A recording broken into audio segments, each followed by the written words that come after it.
Dirección espiritual, pedid y recibiréis. La Iglesia Católica siempre ha dado mucha importancia a la dirección espiritual o discernimiento de espíritus. La importancia de buscar a alguien que camine conmigo en mi vida espiritual, que me acompañe y me ayude a discernir los momentos y los movimientos del espíritu en mi combate espiritual. Muchas veces esta es la misión del capellán de Courage o en Courage, pero puede ser un director espiritual o un confesor también externo.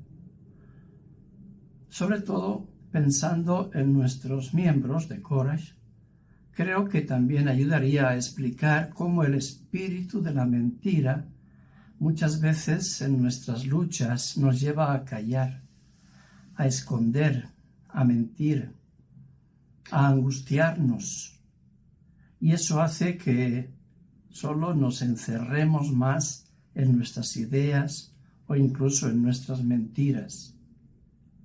Al uno descargar lo que nuestro espíritu puede estar viviendo en esos momentos, abrir el corazón a un confesor o director espiritual o el capellán en el capítulo, eso ayuda a que el corazón descanse y a discernir la voz de Dios, a buscar y vivir en un espíritu de paz, calma, armonía, libertad, gozo, que todo corazón está llamado a vivir.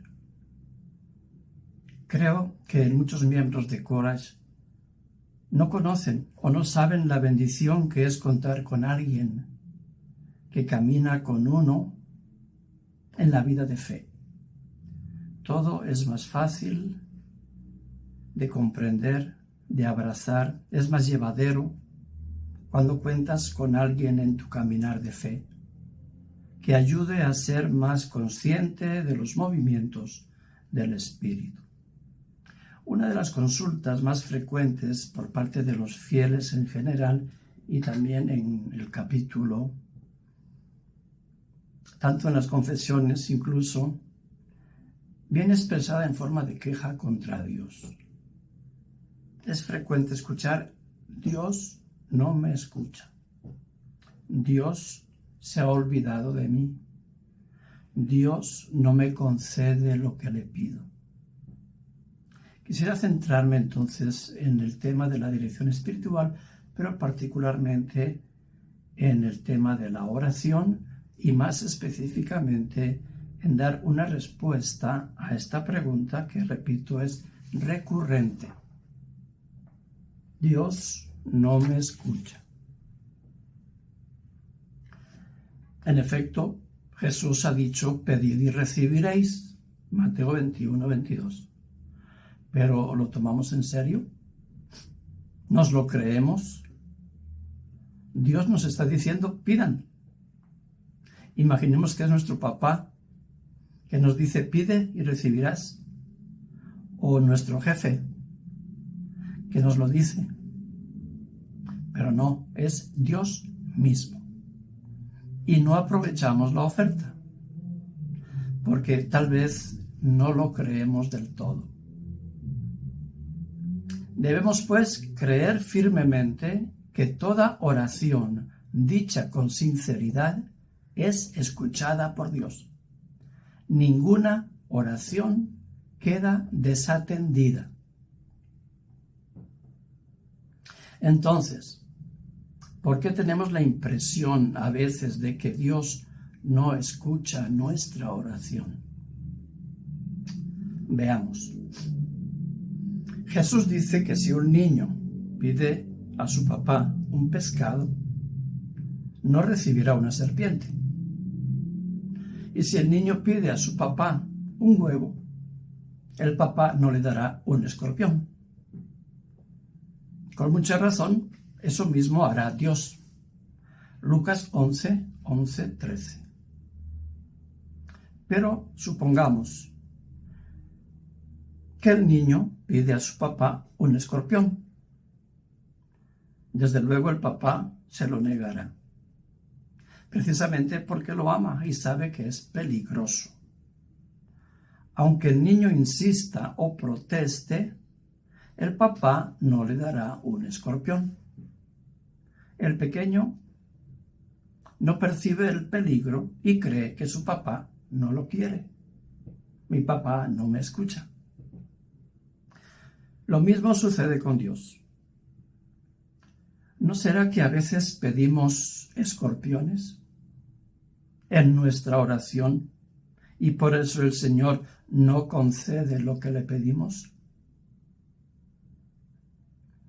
Dios sabe lo que nos conviene y lo que no nos conviene.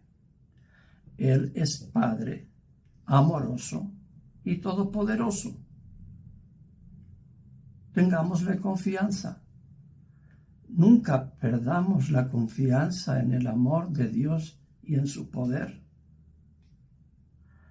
Ocurre como con el niño que observa cómo su mamá corta la carne con un brillante cuchillo de cocina. Al niño le gusta el cuchillo y se lo pide a su mamá. Por supuesto, su mamá se lo niega. Motivo por el cual el niño piensa, mi mamá no me escucha, no me quiere, porque no me presta el cuchillo. Es más, la mamá, sabiendo que el hijo es travieso, al terminar el trabajo, coloca el cuchillo en un lugar alto donde el niño no puede alcanzarlo. Pero basta que la mamá se descuide un momento para que el niño se suba en una silla para jugar con el cuchillo. Por supuesto que el niño se hiere. Y mientras llora desconsolado, piensa, mi mamá me castigó y por eso me he cortado. Sabemos que no es así. El niño se equivoca. También nosotros dudamos del amor de Dios cuando no nos concede lo que le pedimos. Y cuando sufrimos las consecuencias negativas de nuestras acciones irresponsables o de acciones imprudentes de otras personas, pensamos que Dios no nos escucha o que Dios nos castiga. Estamos equivocados. No tenemos por qué dudar. Creamos firmemente que toda oración nuestra, dicha con sinceridad, es escuchada por Dios. Ninguna oración queda desatendida. Ninguna oración queda desatendida. Debemos mantener la confianza en Dios incluso cuando sufrimos desgracias. Como escribió Santo Tomás Moro desde la cárcel, nada puede pasarnos que Dios no quiera. Y todo lo que Él quiere, por muy malo que me parezca, es en realidad lo mejor para mí. Tomás Moro era canciller en Inglaterra en tiempo de Enrique VIII, que rompió con la Iglesia Católica por motivo de sus matrimonios sucesivos y sucesivos divorcios. Como Tomás Moro permaneció fiel al Papa, fue encarcelado en la famosa torre, en esas mazmorras. Su hija lo va a visitar para consolarlo y llora. Llora su hija y Tomás Moro termina consolándola a ella con estas palabras. Oigámoslas de nuevo. Hija, nada puede pasarme que Dios no quiera. Y todo lo que Él quiere, por muy malo que me parezca, es en realidad lo mejor para mí. Todo lo que Dios quiere es lo mejor para mí, por muy malo que me parezca. Eso es confianza en Dios. Es así. Por eso nunca debemos decir Dios no me escucha. Pero tampoco es correcto pensar: no he tenido suficiente fe. Es más frecuente escucharlo en las iglesias evangélicas: si Dios no te ha sanado es porque no has pedido con suficiente fe. Y el pobre cristiano, además de la enfermedad, tiene que cargar ahora con el peso de conciencia de que no tiene suficiente fe. Eso es desesperante, porque ¿cuánto es suficiente fe? ¿Quién de nosotros tiene suficiente fe? Jesús en el huerto de los olivos, ¿acaso no oró con suficiente fe cuando pidió al Padre que le evitara la pasión? Pero aún así tuvo que beber el cáliz de la cruz. Si oras, es porque tienes fe. De lo contrario, no harías oración. No te tortures. Si te parece que Dios no te escucha, es porque Él tiene sus razones. Algún día lo comprenderás y le darás gracias. Dios puede negarnos una petición específica, pero siempre escucha nuestra oración y nos tiene preparado algo mejor. Ninguna oración queda desatendida. Toda oración es escuchada por Dios. Dios puede hacernos esperar, como hizo esperar a Jesús, hasta la mañana de resurrección. Detrás de algunas oraciones cristianas parece esconderse la siguiente frase: aquí estoy, Señor, para que hagas mi voluntad. En realidad, la expresión correcta sacada de la Sagrada Escritura es al revés. Aquí estoy, Señor, para hacer tu voluntad. Esta frase se puede leer en la carta a los Hebreos capítulo 10, versículos 7 y 9. A su vez, la carta a los Hebreos está citando el Salmo 39, versículo 9. Hacer la voluntad del Padre fue el alimento de Jesús durante toda su vida. Jesús antepuso la voluntad del Padre sobre su propia vida. Si es posible, aparta de mí este cáliz, pero no se haga lo que yo quiero, sino lo que quieres tú. Lucas 22, 42. Lo mismo hizo la Santísima Virgen. Soy la sierva del Señor. Hágase en mí según tu palabra.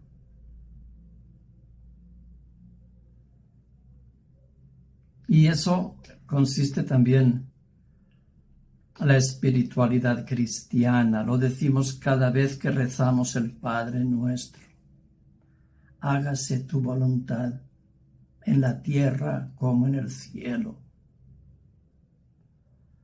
Por su parte, Jesús nos lo deja claro. El que me ama cumplirá mis mandamientos. Juan 14, 21. O sea, el que me ama cumplirá mi voluntad.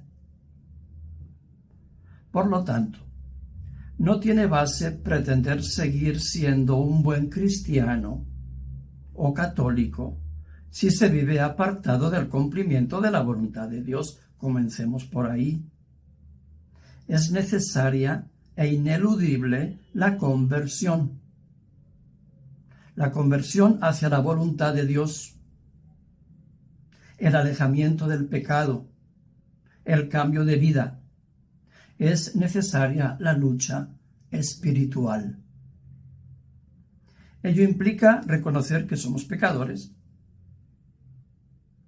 doblar rodilla, acudir al sacramento del perdón, cambiar muchas cosas en nuestras vidas, alimentarse de la Eucaristía y de la palabra de Dios, practicar las obras de misericordia. No se puede ser cristiano o católico a mi manera o desde mi zona de confort. No es posible engañar a Dios presentándole cualquier otro tipo de ofrenda que no sea el de nuestra propia obediencia en fe, amor, humildad, gratitud, arrepentimiento y penitencia. Debemos reconocer que ir cada año al santuario más venerado es más fácil que cambiar de vida abandonando el vicio y el pecado. Es más fácil asistir a procesiones que confesarse y hacer un verdadero propósito de enmienda. Es más fácil recibir la ceniza en la frente el miércoles de ceniza, o frecuentar la hora santa, o recibir la palma el día domingo de Ramos, que abandonar ciertas costumbres arraigadas que no nos permiten comulgar. La frase «Aquí estoy, Señor, para que hagas mi voluntad» no se la he escuchado a nadie con esas mismas palabras, pero tal parece que eso es lo que pretendemos con algunas listas de peticiones al Señor y con algunas promesas y prácticas de piedad. Es una actitud más propia de otras religiones. Ciertamente las palabras «pedid y recibiréis» no deben ser interpretadas como quien escribe a Santa Claus, como si Dios fuera un proveedor que está a nuestras órdenes. Lo correcto es orar diciendo: «Aquí estoy, Señor, para hacer tu voluntad». Si es posible, aparta de mí este cáliz, pero no se haga lo que yo quiero, sino lo que quieres tú. Cuando rezamos y seguimos rezando para que Dios nos libre de un problema de salud o de un aprieto económico o de una esclavitud moral, y sentimos que no somos escuchados, antes de sacar conclusiones equivocadas, debemos recordar algunas enseñanzas. No debemos imaginar a Dios cubriéndonos las espaldas porque rezamos mucho, de manera que nos libre de todos los problemas y nos dé una vida fácil. Nunca Jesús prometió eso. Y de manera que, mientras otros tal vez que no rezan, podrán llenarse de desgracias. La experiencia de cada día nos muestra que la cosa no funciona así. Dios nos ha creado libres y responsables. Eso significa que nuestras acciones tienen consecuencias y Dios no impedirá las consecuencias negativas de esas acciones humanas irresponsables. Si se pone la causa, se produce la consecuencia, el efecto correspondiente. Y si no queremos que se produzca el efecto desagradable de nuestras acciones irresponsables, habrá que suprimir la causa que los originó. No hay forma de cambiar eso. No quiere decir que el origen de los males que yo estoy padeciendo hayan sido causados por mis propias acciones malas. Aquí aplica el principio según el cual muchas veces los inocentes pagan por los culpables, y Jesucristo es el mejor ejemplo. Los culpables a veces son fáciles de encontrar. Cuando, por ejemplo, un chofer irresponsable atropella a un peatón que está tranquilamente caminando por la acera, o cuando los hijos padecen las consecuencias de los errores de sus padres que se divorcian. Pero, en la mayoría de los casos, la causa de nuestros males es mucho más remota. Hay una red de causas y efectos entre el mal que se reparte parejo al que encuentra. No hay que culpar a nuestros antepasados como si hubiéramos heredado una maldición. Debe quedar muy claro que no hay una relación directa entre lo que yo padezco y mis propios pecados. Los pecados que yo he cometido, como si fueran un castigo de Dios. Algunos vuelven a frecuentar la iglesia después de mucho tiempo, esperando que automáticamente se solucionen todos los problemas materiales en que ellos mismos se han enredado.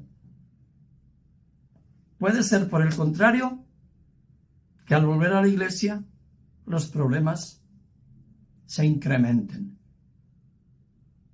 De nuevo, la experiencia nos enseña cada día que personas sin escrúpulos están sanos y cómodos, mientras que quienes se esfuerzan por hacer el bien padecen enfermedades, injusticias y pobreza.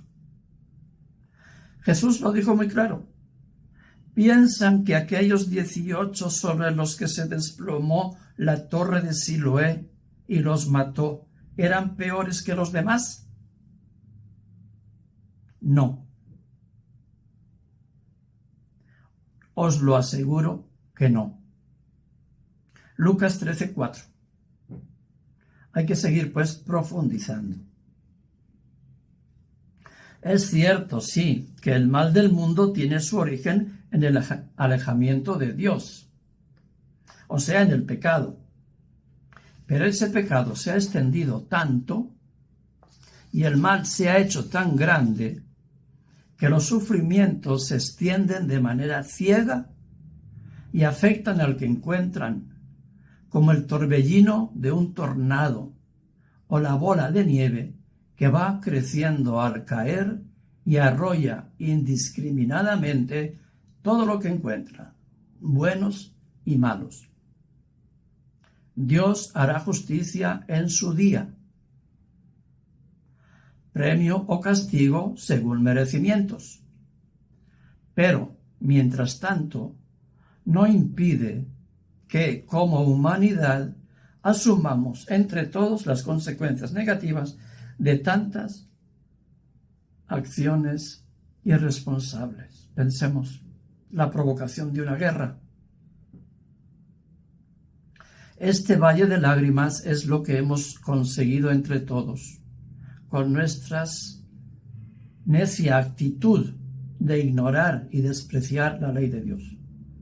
Este valle de lágrimas es nuestra obra.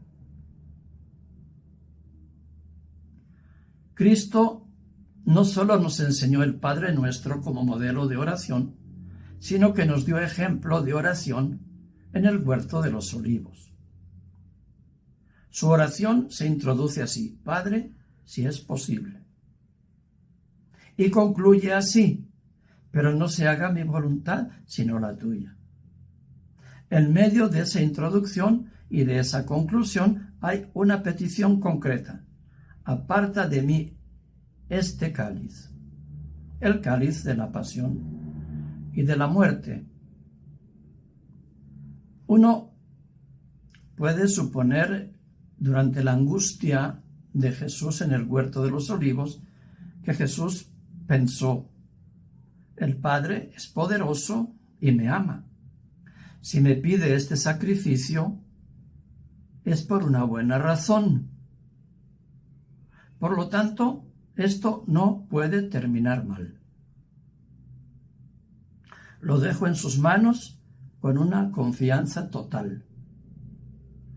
Por eso Jesús terminó diciendo: en tus manos, Señor, encomiendo mi espíritu. Y el Padre lo resucitó y nosotros fuimos salvados. Se nos está sugiriendo, pues, que también nuestras peticiones a Dios vayan acompañadas por la misma introducción y la misma conclusión, si es posible. Pero no se haga mi voluntad, sino la tuya. El Padre escuchó la oración de Jesús cuando lo resucitó, pero no le ahorró beber el cáliz para nuestra dicha. Pedid y recibiréis no significa que Dios queda sometido a nuestras peticiones humanas, sino que es capaz de hacer brotar lo novedoso e imprevisto para abrir caminos a la esperanza y a la salvación. Cristo nos ha redimido pagando por nuestros pecados con su muerte y resurrección. Él no nos prometió hacernos ricos y famosos, ni hacer fácil nuestra vida. Más bien nos pidió cargar una cruz. En la Biblia, quien prometió riquezas y poder fue Satanás. Cuando tentó a Jesús, y por supuesto que no lo ofreció gratis, sino a cambio del alma. Todo esto te lo daré si te postras y me adoras. Mateo 4:9. Muchas preguntas y respuestas quedan todavía en el misterio. Dios no nos pide que lo entendamos, nos pide que confiemos en Él. Digamos pues: Padre, me pongo en tus manos. Haz de mí lo que quieras. Sea lo que sea, te doy las gracias. Estoy dispuesto a todo. Lo acepto todo con tal que tu voluntad se cumpla en mí y en todas tus criaturas. No deseo nada más, Padre. Te confío mi alma, te la doy con todo el amor de que soy capaz, porque te amo y deseo ponerme en tus manos con una infinita confianza, porque tú eres mi Padre. Alabado sea Jesucristo.